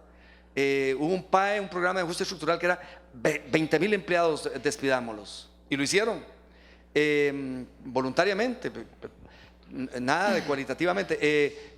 Metamos competencia para que el Estado se reduzca en su función. Eso se logró, pero lo que quedó de Estado había que hacerlo eficiente. Y más bien se crearon más instituciones. Es una batería de instituciones. Yo estaba viendo, y ahí tengo el gráfico, es algo que quiero escribir un día de estos, sobre la cantidad de instituciones que se crearon en la era neoliberal de Costa Rica. Esa oración es una contradicción en términos, pero esa es la verdad, porque se enamoraron de nombrar jerarcas, de tener un montón de botellas por todo lado, porque es la forma de ganar elecciones, ofrecer cargos en campaña y que la gente se mate para que ellos sean presidentes y después darles puesto, y nos heredan este Estado. Entonces, yo cuando hago el partido fue cuando vi, yo fui ministro de la administración de Oscar Arias, las dificultades para hacer algo. Entonces aquí hay que entrarle en serio, y yo, por ejemplo, en la propuesta de gobierno nacional, quiero ahí, no, nada de meterse en el tema ideológico, si hacer más Estado o menos Estado. Quiero que los acuerdos sean sobre qué hacer para que el Estado sea más eficiente. Y aquí, digamos, la política tradicional nos hereda, por ejemplo, antes había un MOP, y ahora hay un montón de institucioncitas ahí, ¿verdad? CONAVI por aquí, pero el MOP no se redujo de tamaño, ¿verdad? El MOP no se redujo de tamaño. Es una cosa absurda lo que ha hecho el neoliberalismo nacional, del PUSC y Liberación Nacional, la irresponsabilidad, y ahí está ese Estado que no hace las cosas. Entonces, tenemos que pasar a la etapa de las etapas de las ideologías y la discusión de neoliberalismo, socialismo siglo XXI, a la discusión de si la eficiencia del Estado. Eso no es importante. Yo creo que es importante porque no aguantan las finanzas públicas y porque lo que hace el Estado, si lo hace lenta, ineficientemente, si el Estado es ineficiente en lo que hace, tiene un impacto gigantesco en la competitividad del sector privado, porque casi todo lo que hace el Estado es vital para el sector privado, es vital para que el sector privado compita. Por ejemplo, carreteras, por ejemplo, electricidad, seguridad ciudadana, puertos y aeropuertos. Todo lo que hace el Estado determina la eficiencia y competitividad del sector privado, que tenemos que siempre pensar en eso. Entonces, de eso es lo que estamos hablando aquí, de una forma de hacer más eficiente. Yo quisiera que el ejemplo del sector social sirviera para otros sectores, pero reitero, eso no apasiona a la gente. A este gobierno no le apasiona este tema. Tal vez el Papa le dé algún consejo a don Luis Guillermo, no sé. Y menos a los anteriores, menos a Liberación y al PUSC de los últimos 30 años, porque esos son los culpables de este Estado que no sabe hacer nada, ¿verdad? Que tenemos ahora, que pasó de ser un activo para el desarrollo a ser hoy en día un pasivo para el desarrollo. Es el sector privado el que se la está jugando aquí de cabo a rabo. Pero vayan a pedir un permiso para abrir una lechería, vaya a pedir el Estado un permiso para hacer un puente, o el sector privado, y si hay un árbol, Setena se lleva 8 meses para contestar. Bueno, ese Setena lo quiero la política tradicional, ¿verdad? Y podemos ir ejemplo a ejemplo de las cosas kafkianas increíbles que hay en este país, como reitero, hacer los puentes y no estar el camino listo. Ahí va la ruta 32, van a ver ustedes lo que pasa con la ruta 32, porque son un montón de errores que lleva ese proyecto, un montón de errores, la ruta Limón. Eso va a costar el doble de lo que está presupuestado y se va a atrasar enormemente, va a ser como la ruta 27. Lo digo ante ustedes mirándolos a los ojos, ese proyecto lo he estudiado yo en detalle, pero se aprobó porque, como dijo alguien ahí muy importante en este país en estos momentos, dijo, hay que tomar riesgos. Y es cierto que en la vida hay que tomar riesgos. Hay riesgos, digamos, si yo voy por la carretera interamericana a mi pueblo, a la capital del mundo, a Pérez Celedón, y en la neblina, en la noche, voy a 120 kilómetros, eso es un riesgo, pero eso es un riesgo con certeza de accidente, ¿verdad? Hay otros riesgos que hay que tomar en la vida pública y eso hace falta que tomemos riesgos, pero hay riesgos que no son riesgos, hay certeza de falla. Entonces quería enfatizar, todo esto tiene que ver con eficiencia, todo esto, la gobernabilidad que quiere crear Otto es eficiencia, es que los presidentes manden y no tengan excusas y den órdenes y se cumplan, no es lo ideológico. Puede llegar un presidente socialista o neoliberal, me sorprende lo que dijo Manrique Jiménez Mesa, y no, el marco institucional está fijado en la Asamblea Legislativa, hay muchos partidos que van a impedir que esas cosas pasen. Es que lo que tenemos de Estado, sea muy de izquierda o muy de derecha, haga las cosas de manera eficiente. Ese es el tema de nuestro tiempo en Costa Rica. Perdone que me haya extendido. Cuando en 1994 3 personas tomamos la decisión de inscribir un partido político que se llamara Movimiento Libertario, los primeros señalamientos que surgieron en esa época, acordémonos cómo estaba el contexto latinoamericano en esa época. Allá en México, privatizaciones corruptas, en Argentina con Menem, la misma historia, el neoliberalismo, la etiqueta del neoliberalismo en su máximo esplendor para etiquetar esas políticas públicas de hacer más rico el rico y más pobre el pobre, como neoliberales. No nos salvamos de que a nosotros pegaran todo tipo de etiquetas alrededor del tema neoliberal. Entonces, algo que me enseñó una de las personas con las que discutíamos sobre la conformación del partido político, que lo aprendió también siendo muy joven en este tema de la política, es: defíname sus términos. Usted me dice que yo soy neoliberal, no voy a reaccionar. Dígame qué entiende usted por neoliberal y yo le diré si yo soy o no soy.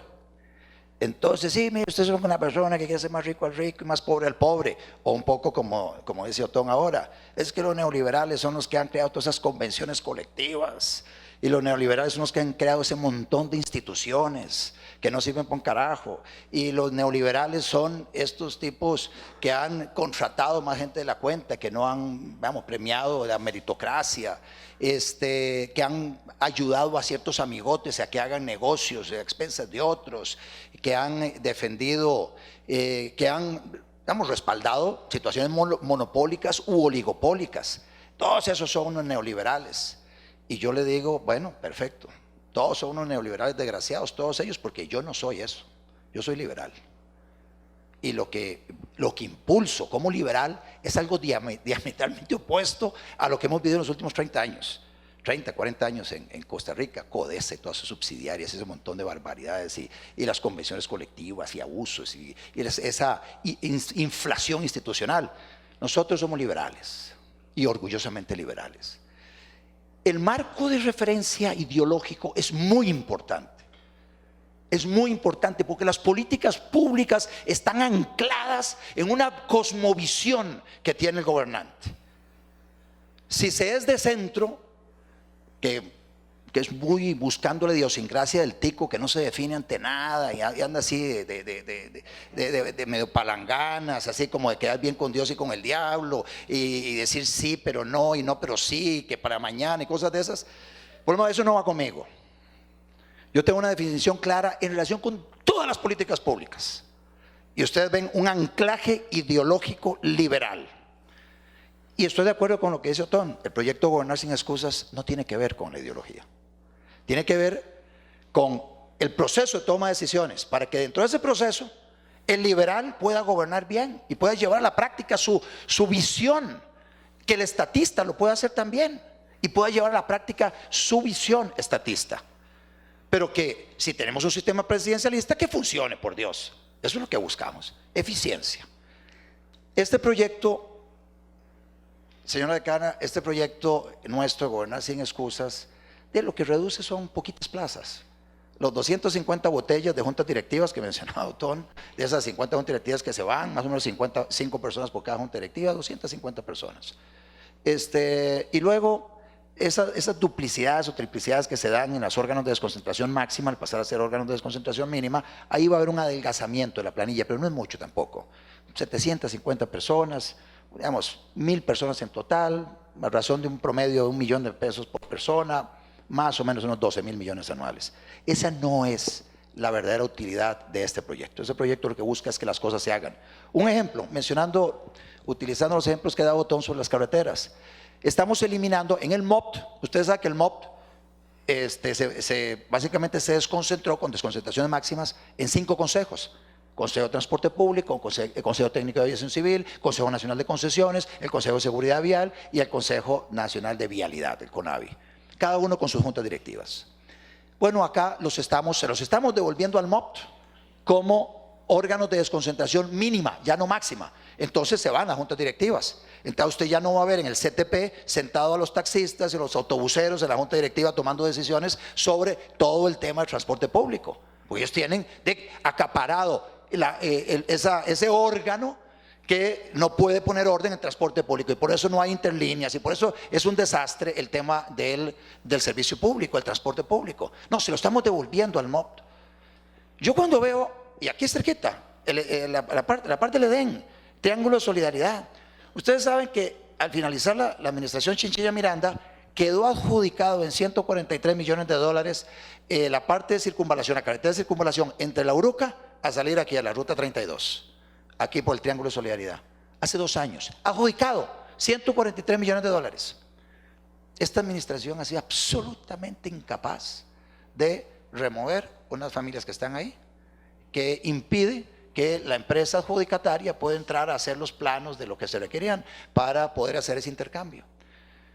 Es ese nivel de incapacidad. No importa si usted es liberal o es socialista, eso no podemos seguirlo soportando en nuestro país. La idea es que se hagan las cosas, por Dios. Entonces el tema es, no, mire, Consejo Nacional de Vialidad, venga más cerca y entonces usted tiene a un ministro, ahora sí, con la posibilidad de dar órdenes, o sea, llegar y ejecutarlas de inmediato. De eso se trata, es eficiencia en la toma de decisiones y la puesta en práctica, la materialización de esas decisiones. De lo contrario, aquí nos van a dar las calendas griegas y aquí no pasa absolutamente nada. Esa carretera que mencionó todo, la carretera de la ruta 32, estoy segurísimo. Nosotros aprobamos dimos un préstamo chino que nada que ver, ¿verdad? Otón lo criticó mucho, votó en contra. Pero meto otro paréntesis acá, nada más, y discúlpenme que me extienda un poquito, un poco en la licencia de Otón también. Vean ustedes, tenemos plata de sobra para hacer todas las obras de infraestructura que nos imaginemos. Ustedes saben más o menos cuánto vale la cartera de seguros comerciales del Instituto Nacional de Seguros. Casi 4.000 millones de dólares. ¿Cuál es la utilidad del Estado costarricense de tener esa cartera de seguros comerciales? El impuesto sobre la renta que le cobramos. Bueno, vendámosla. Vendemos la cartera de seguros comerciales, seguimos recibiendo el impuesto sobre la renta y convertimos ese activo, 4.000 millones de dólares, en un activo que beneficie más a todos los costarricenses. 500 millones de dólares para la carretera a la ruta 32, ya no necesitamos meternos con los chinos en nada. La ruta a San Ramón, 500 millones de dólares, no necesitamos hacer un fideicomiso complicado. Desde Barranca hasta Cañas, 200 millones de dólares. La carretera de circunvalación, perdón, la carretera entre Florencio del Castillo y Circunvalación son 150 millones de dólares en elevado, un viaducto en elevado para conectar a la gente que viene de Cartago hacia garantías sociales. Terminar garantías sociales aquí arriba pasando por encima de Calle Blancos, con todas las expropiaciones, otros 200, 300 millones de dólares. Y así podemos seguir mencionando obras que se podrían hacer, con las cuales todos estaríamos muchísimo mejor. Comprar los terrenos que correspondan allá en Santa Elena para la gran terminal portuaria en el Pacífico, para eventualmente hacer el canal seco entre Santa Elena y la zona de Moín, París-Mina. Todo eso se podría hacer con 4.000 millones de dólares. Métale todos los pasos a desnivel en todas las carreteras que nos imaginemos y sobra la plata. ¿No es eso mejor que tener una cartera de seguros comerciales del INS? Y ahí es donde digo yo que el tema ideológico nos está jodiendo. Nos está jodiendo porque por una tara ideológica y por decir que yo tengo esa cartera de seguros comerciales que no le da ninguna utilidad al Estado costarricense y a todos los costarricenses. Eso deberíamos venderlo ya, antes de que vaya perdiendo valor cada vez más, e invertir esa plata de inmediato, pero además con una institucionalidad que funcione, no con lo que tenemos hoy. O sea, por eso hablamos de darle más músculo al gobernante. Gracias. Tomaremos creo que habían 3 preguntas y cerramos, vamos a tomar las 3 simultáneamente. Bueno, y hacemos el espacio. Perdón, muchacho, joven, él estaba antes, hace rato está, disculpe. Ok, no dije nada. Me gusta, si se ejerce la autoridad. Bueno, muy buenas noches, Donotón, un gusto escucharlos hoy, de verdad, un privilegio estar acá. Vea, lo primero que quiero comentarles es contarles brevemente la historia de lo que me pasó antes de venir acá y luego hacerles una pregunta muy concreta a ambos. y ojalá respuesta concreta. Vea, el tema fue así. Cuando venía para acá conocí a un señor, se llama Don Edwin. Y Don Edwin me contó 3 cosas. Primero, su propósito en la vida. Lo segundo que me contó es que él viene en una situación muy difícil de miseria. Y lo tercero que hizo fue enseñarme un cuchillo bien grande, como de 4 pulgadas, pienso yo más o menos, ¿verdad? Estaba nervioso, obviamente, me sacó un cuchillo, ¿verdad? Y bueno, a raíz de eso, ¿verdad? Venía yo, vengo, me siento, los escucho a ustedes hablando de estos planes bastante interesantes y los escucho hablando de eficiencia, los escucho hablando de ejecutividad y esto me lleva a la pregunta. Los 2 planes considero igual a mi opinión que son cruciales, de verdad importantes para que este país avance. Son de fondo en el caso de Otón y de forma en el caso de Donoto. La pregunta es cómo y esa es la respuesta quisiera para todos, si puede ser concreta. ¿Cómo pretenden ustedes que en este gobierno, en esta asamblea en la que ustedes están, se aprueben? ¿Tienen algún plan? ¿Tienen alguna estrategia? Porque aquí es donde se prueba esa ejecutividad, ¿verdad? Las 2 ideas son muy valiosas, pero lo que quisiéramos saber, y creo que es una pregunta que todos tenemos, es ¿cómo la van a llevar a cabo? Si podemos llevar esto a cabo, entonces podemos hacer todo lo demás, el INS y todas las demás, las carreteras. ¿Cómo pretenden ustedes que se aprueben estos planes? Gracias, vamos de una vez para que lo respondan. Está muy buena la pregunta. Trayendo al señor del cuchillo a que se pase ahí por las curules de la Asamblea Legislativa. Por el Frente Amplio. Por todas. En concreto, Otto lo insinuaba hace un rato.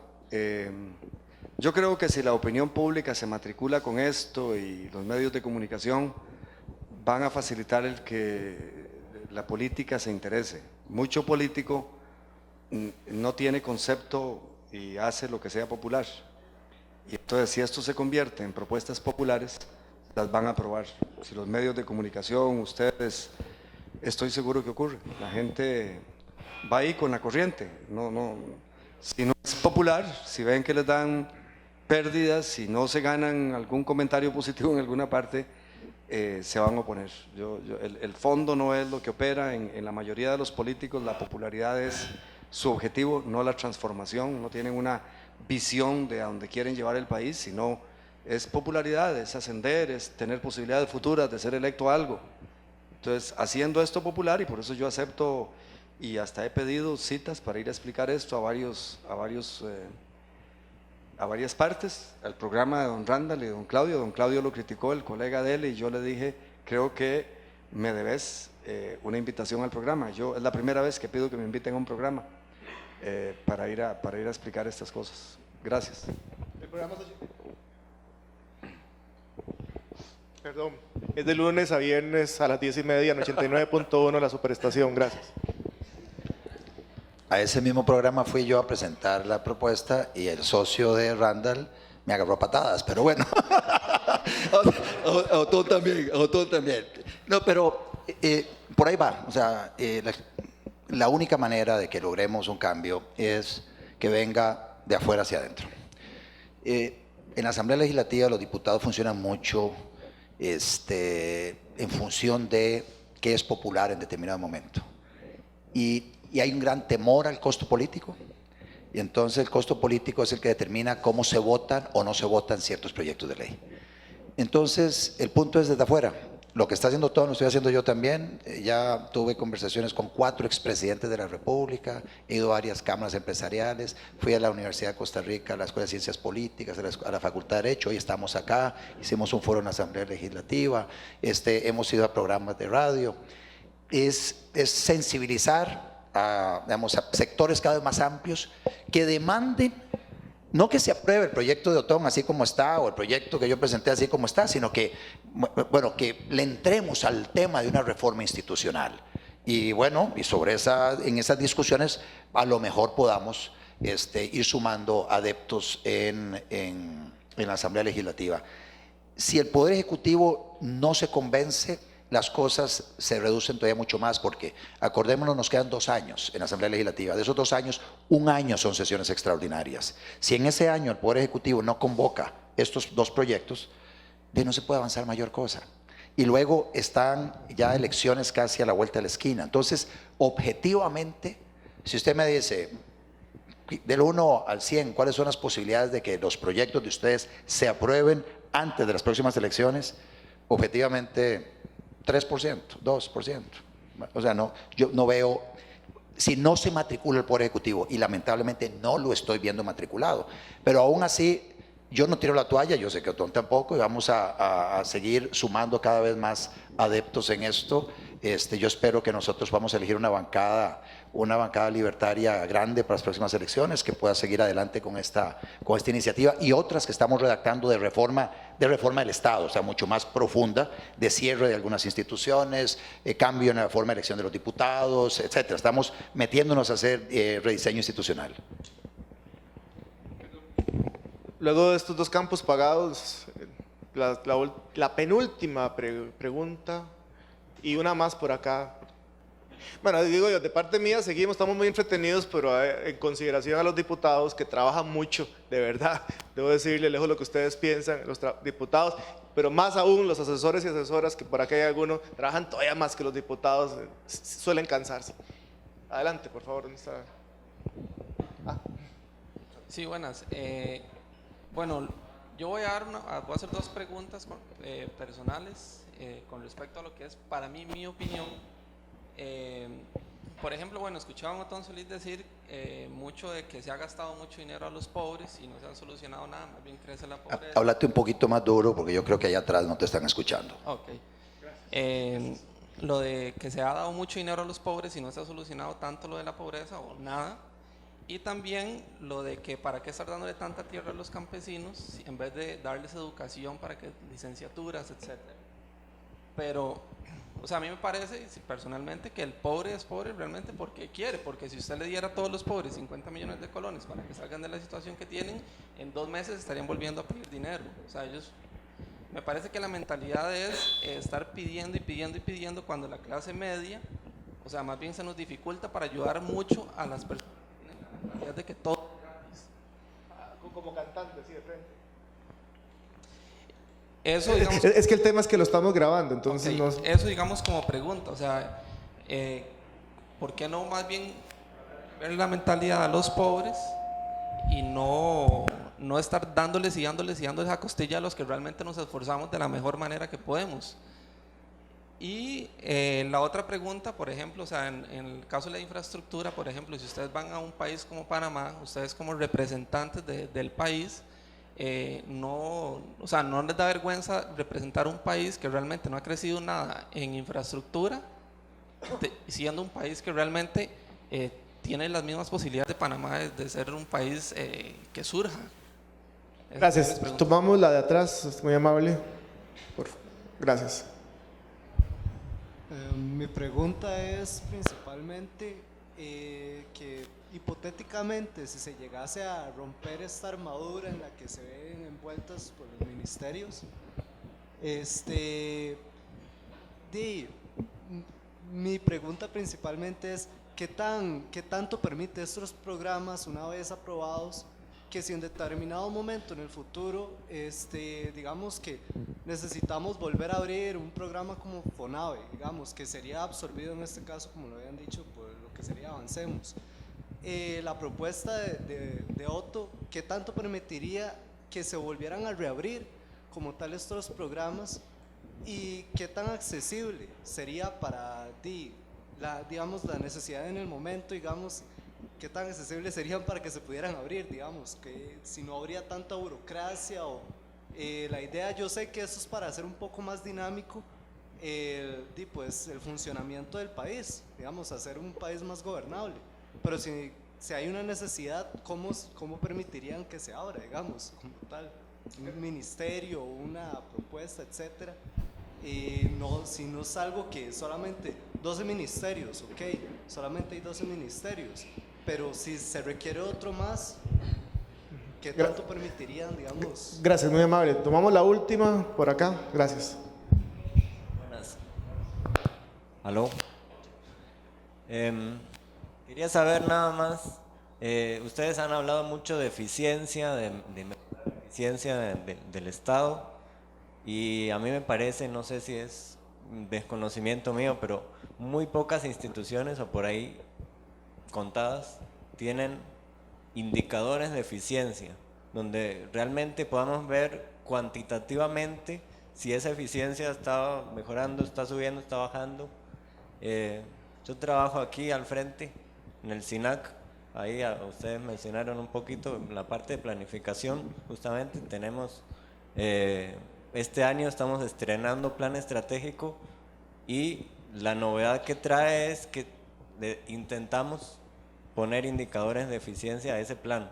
Tiene como 37 objetivos estratégicos diferentes, es un montón, pero a cada uno le pusimos un indicador y con eso vamos a ver si realmente durante estos 10 años que el plan tiene como de vigencia, vamos a mejorar en esos indicadores, no vamos a mejorar. Yo sé que va a ser un poco difícil estarlos midiendo, pero nada más quería saber como la opinión de ustedes de esto de los indicadores, a mí me parece importante. Gracias. Bueno, primero la pregunta sobre por qué la gente es pobre. Yo difiero de usted, hay gente que es muy pulseadora, trabajadora, pero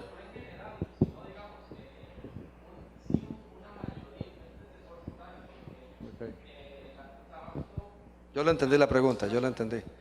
Entonces sí, hay mucha gente muy pulseadora, pero son hijas de un peón y no tienen cómo salir, nacen en un tugurio y bretean toda la vida y son tan trabajadoras como el empresario más exitoso, pero no tienen condiciones para salir adelante. Entonces la mano del Estado es necesaria para darles una educación de buena calidad, etcétera, etcétera. Pero sí hay personas que efectivamente, digamos, se les da la caña de pescar y no les gusta pescar. Y hay que hacer, usted dice educar, sí hay que hacerlo, pero Serran no plantea ese cambio cultural. Hay otras instituciones que deben hacerlo. Esto es algo muy tangible, es la eficiencia con que se entregan, se gasta la plata destinada a combatir la pobreza. Y voy a contestar al muchacho aquí. Excelente que se hagan indicadores, pero eso es lo más poco usual en el sector público. Y cuando se hacen, si salen mal, el jerarca se enoja. Fíjese usted que Mideplan, por ley, y Hacienda tienen la obligación de hacer un análisis de la evolución de los costos promedios de hacer todo. Este país debería saber cuánto cuesta cobrar un colón de impuestos, si cuestas 10 centavos o 1 centavo o 20 centavos. ¿Cuánto cuesta graduar a un muchacho de secundaria o a una muchacha? Todos los años la Contraloría rechaza la liquidación de presupuesto, en parte porque ni Mideplan ni Hacienda hace el trabajo de evaluación de costos promedio, o sea, de eficiencia. Porque, digamos, nosotros tenemos una cultura, yo la llamo cultura universitaria UCR. Yo soy de la UCR y he sido profesor ahí.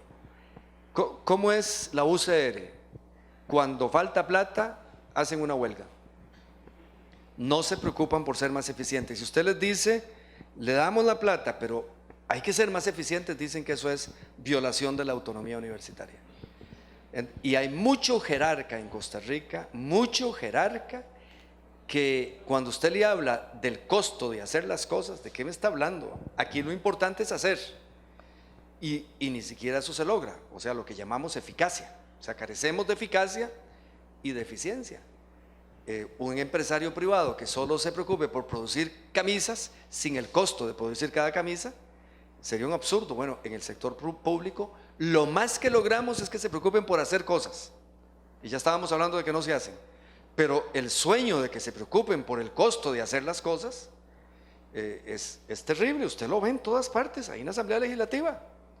Es decir, ahí se pasan 4 meses y se aprueba una ley y hay que celebrarlo y nos abrazamos ahí, qué buen día, ¿verdad? Y qué buenos que somos. Es una ineficiencia total.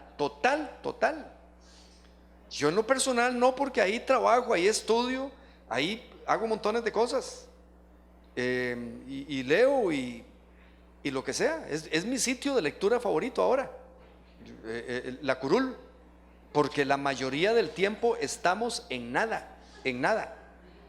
Y entonces Dios guarde uno dijera, bueno, ¿cuánto cuesta aquí horas asiento, o costo en energía, o en empleados, o en ujieres, o en salario diputadil aprobar una ley? Dios guarde, se pregunta eso. No, mire, esto no es una fábrica de leyes, dicen diputados dándole clases a uno de la sofisticación. Esto no es una fábrica de leyes. O sea, entonces, no, el tema eficiencia en América Latina es una palabra prohibida. Es una palabra prohibida, predicada todos los días por la derecha, pero no practicada, como lo decía yo hace un rato. Y para la izquierda, usted habla de eficiencia y de una vez le dicen neoliberal. Usted es fondo monetarista. Lo he sufrido toda la vida, y yo no sé por qué esa palabra tiene ideología.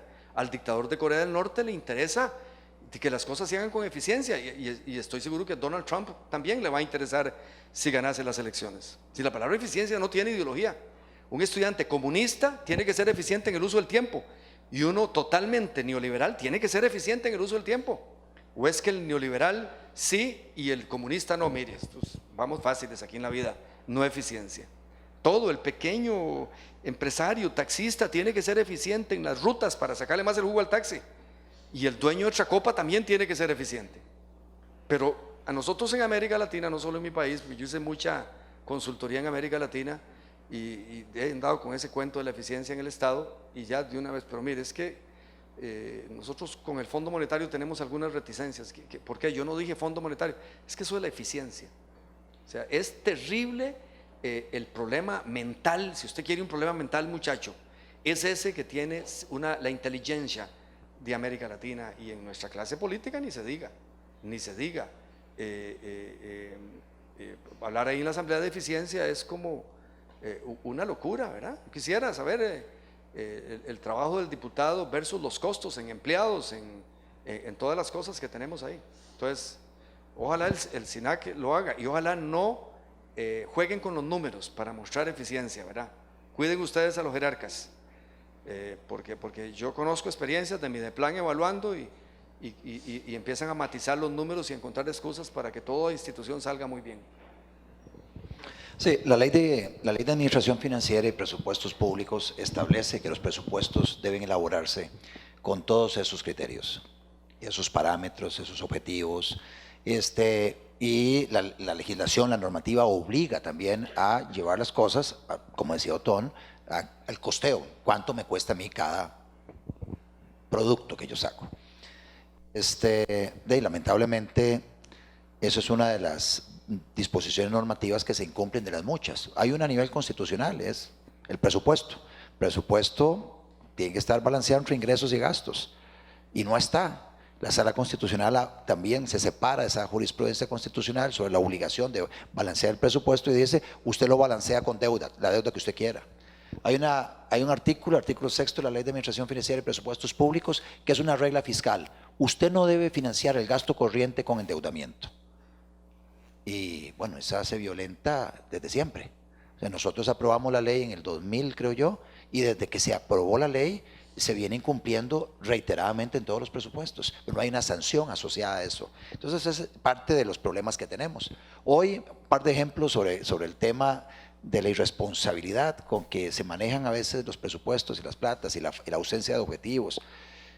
En el tema de educación, usted llega y levanta la voz diciendo, mire, pero ya le estamos transfiriendo a las universidades del Estado 434.000 millones de colones, es la transferencia para el FES de este año. Y usted dice, bueno, no debiéramos transferirle más para el año entrante con una inflación de 0, que es lo que tenemos hoy. No debiera crecer el FES. Pero si usted dice eso, usted está en contra de la educación superior y en contra de no sé qué cosas. Entonces, si lo suben a 500.000 millones, la mayoría de los diputados no va a chistar y va a aprobarlo, porque es para favorecer la educación superior. No importa en qué se invierta, eso no importa. No importa que se vayan anualidades del 5.5% anual para todos los empleados, los 10.000 empleados de la Universidad de Costa Rica. No importa, porque es para educación. ¿Cuánto? Y cuando uno nos pregunta, bueno, ¿y la Universidad de Costa Rica debe seguir produciendo abogados, periodistas, politólogos, trabajadores sociales, etcétera? O sea, nada de esa discusión se da, para que estemos claros de lo que sucede. Y lo mismo con el tema del 8% del Producto Interno Bruto para educación. No, usted métele al Ministerio de Educación Pública, no importa en qué lo gaste, usted métalo porque usted con eso ya cumple con el 8% de educación. Y no se mete en la calidad del gasto, que ese es otro gran tema. Pobreza, viera que hay muchas personas que están en una situación muy, muy complicada, que no pueden salir adelante por sí solas. Una señora, jefa de hogar, como muchísimas mujeres jefas de hogar, 3 niños enfermos que requieren una asistencia permanente, esa mujer no puede salir adelante sola. Nosotros consideramos que deben activarse las redes de acompañamiento privado, deben haber, personas que den un acompañamiento, pero si hay algunos recursos, deben ser canalizados hacia esa gente en particular. Otras personas, los pobres que usted menciona, la ayuda social no debe verse como algo que institucionalice la pobreza. O sea, si a alguien le sale más rentable mantenerse en cierto nivel para ser recipiente de las transferencias sociales, esa persona nunca va a dejar de estar en ese nivel, nunca se va a superar. Por eso es un empujón en un momento determinado con la idea de que esta persona arranque y pueda salir, pueda emplumar, aprender a volar sola por sus propios medios. Ahí la educación juega un rol importante, educación dual, el otro acompañamiento del INA, etcétera, redes de apoyo. Hay mucha cosa que se puede hacer allá. Pero sí, los programas sociales no deben perpetuar pobreza, O sea, eso es como un requisito fundamental de cualquier programa de asistencialismo social. Y sí, también hay que entender que hay otras personas que hay que darles un acompañamiento casi que de por vida por la condición en la que se encuentran. Pero sí conozco muchísima gente en ministerios de diferentes organizaciones religiosas, otras organizaciones no gubernamentales que no tienen un carácter religioso, que pueden dar un acompañamiento extraordinario a estas personas si han sido identificadas. Si usted dice, bueno, aquí hay 10,000 personas, familias que no pueden salir adelante por sí solas, y usted puede montar un programa de adopte una familia, un programa social. Usted podría encontrar que la solidaridad también voluntaria que existe en nuestra sociedad puede canalizar recursos para solventar las necesidades que tiene alguien. Entonces, eso es algo que lamentablemente lo hemos asfixiado y no hemos permitido que se desarrolle como se ha desarrollado, como se desarrolló en muchísimas sociedades a principios del siglo pasado. Pero ese es otro gran tema. Y la última, que tiene que ver con los ministerios y este comentario tuyo sobre si el día de mañana se requieren más instituciones para resolver alguna necesidad que haya sido identificada. Bueno, el hecho de que se apruebe una ley no significa que en un futuro no se pueda modificar, si no es la Constitución. La Constitución es una ley, sí, muy complicada de reformar, pero una ley puede ser modificada por otra ley. Uno esperaría que entre más personas vayan abrazando cierta idea de cómo debe funcionar el Estado, eso, si consideramos que el Estado debe ser más eficiente y más pequeño, y aquello que haga, que lo haga muy bien y que tenga un buen músculo, que sea fuerte, esbelto, etcétera, y que ayude a la gente a crear las condiciones para que la gente pueda desarrollar su potencial. Si esa visión es una visión que de alguna manera es abrazada por una mayoría en la sociedad, a la Asamblea Legislativa van a llegar personas con ese pensamiento. Entonces van a mantener las cosas a como están y más bien abogando por una mayor eficiencia. Si por el contrario la mayoría de la gente considera que requiere más Estado para que le resuelvan las cosas, usted va a tener diputados que reflejan ese pensamiento mayoritario de la sociedad. Hoy nosotros los liberales somos minoría en el Parlamento frente a esa visión que idealiza el Estado, idealiza todo lo estatal. Hay mucho estatólatra, y entonces lo estatal es bueno, lo privado es malo, pero ese es un pensamiento hoy mayoritario, lamentablemente en nuestra sociedad. Tiene que ver con el proceso también de educación pública al que hemos sido sometidos todos, en los procesos de inducción y de adoctrinamiento que se nos mete desde las escuelas y colegios. En las universidades estatales ni se diga, son centros de lavado de cabeza. Pero bueno, ese es el entorno en el que estamos, y yo espero que ojalá poco a poco, con la labor que hacemos algunos liberales desde diferentes trincheras, algunos en la política, otros en la docencia, otros en un programa de radio, podamos ir ganando adeptos en este cambio de pensamiento que nos permita tener un Estado más eficiente, más pequeño, pero que también haya muchísimo espacio para el desarrollo de las potencialidades del individuo. Antes de concluir, nada más un mensaje breve de cada uno de ustedes antes de agradecerles su participación. Don Otón, por favor. No, muchas gracias por la invitación, muchas gracias por las preguntas. De igual manera, muchas gracias a Lulacid. Siempre para mí es un placer compartir con Otón en un foro.